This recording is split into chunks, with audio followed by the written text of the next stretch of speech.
Dan jenis kedua dari media tanam adalah media tanam bahan anorganik. Contoh-contohnya, yang pertama ada gel atau hidrogel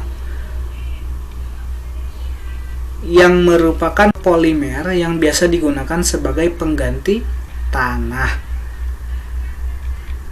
dan biasanya digunakan untuk tanaman indoor atau dalam ruangan, karena selain bisa dijadikan media tanam, gel ini juga memiliki warna yang beragam sehingga dapat memperindah ruangan.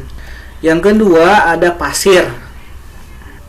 Pasir bisa juga digunakan sebagai media tanam karena kapasitas kelembapan yang dimiliki pasir itu sangat rendah dan kandungan haranya juga rendah.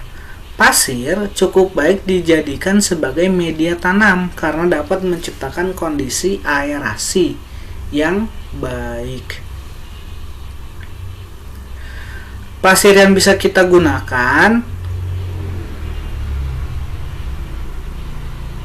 yaitu pasir malang dan pasir kali. Sedangkan untuk pasir pantai itu tidak disarankan ya untuk digunakan sebagai media tanam. Karena apa? Karena pasir pantai tentu memiliki kandungan garam yang tinggi yang dapat merusak tanaman itu sendiri. Yang ketiga ada pecahan batu bata. Namun untuk menggunakan batu bata ini sebaiknya juga dicampurkan dengan bahan-bahan lainnya.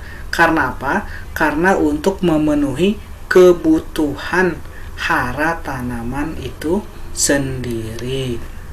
Yang keempat, media tanam bahan anorganik yang bisa kita gunakan adalah spons. Nah, dan biasanya spons ini banyak digunakan untuk budidaya tanaman hias ya. Spons ini memiliki daya serap air dan hara yang sangat tinggi, tetapi kelemahannya spons ini mudah lapuk dan mudah hancur ketika dipegang. Dan yang terakhir ada vermiculit dan perlit. Vermiculit ini adalah bahan anorganik steril yang berasal dari pemanasan kepingan-kepingan mika. Bahan ini mengandung kalium. Vermiculit dapat meningkatkan daya serap air jika digunakan sebagai bahan campuran media tanam.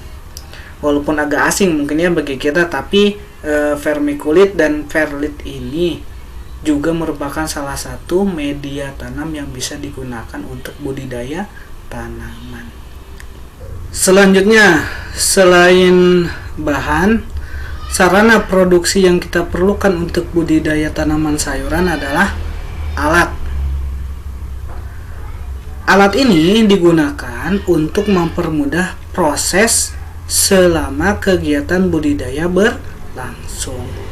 Walaupun mungkin daerah memiliki nama-nama yang berbeda untuk menyebut alat yang sama, tapi secara umum alat budidaya tanaman sayuran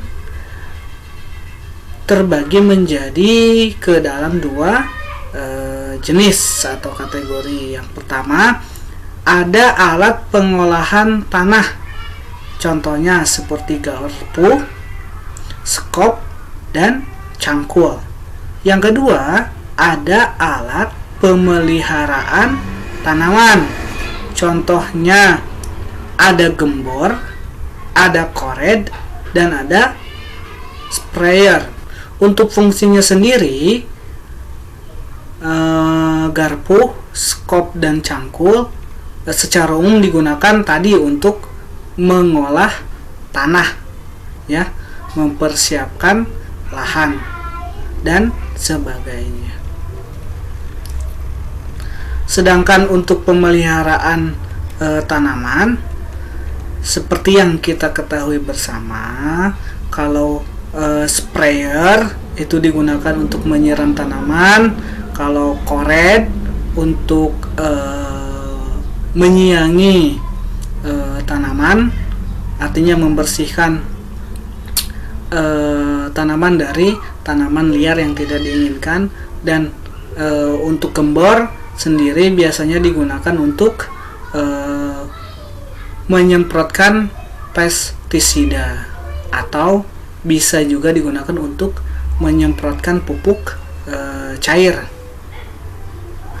Oke, mungkin itu tadi kita sudah sedikit mengulas tentang bahan dan alat yang seharusnya dipersiapkan ketika kita akan memulai budidaya tanaman sayuran.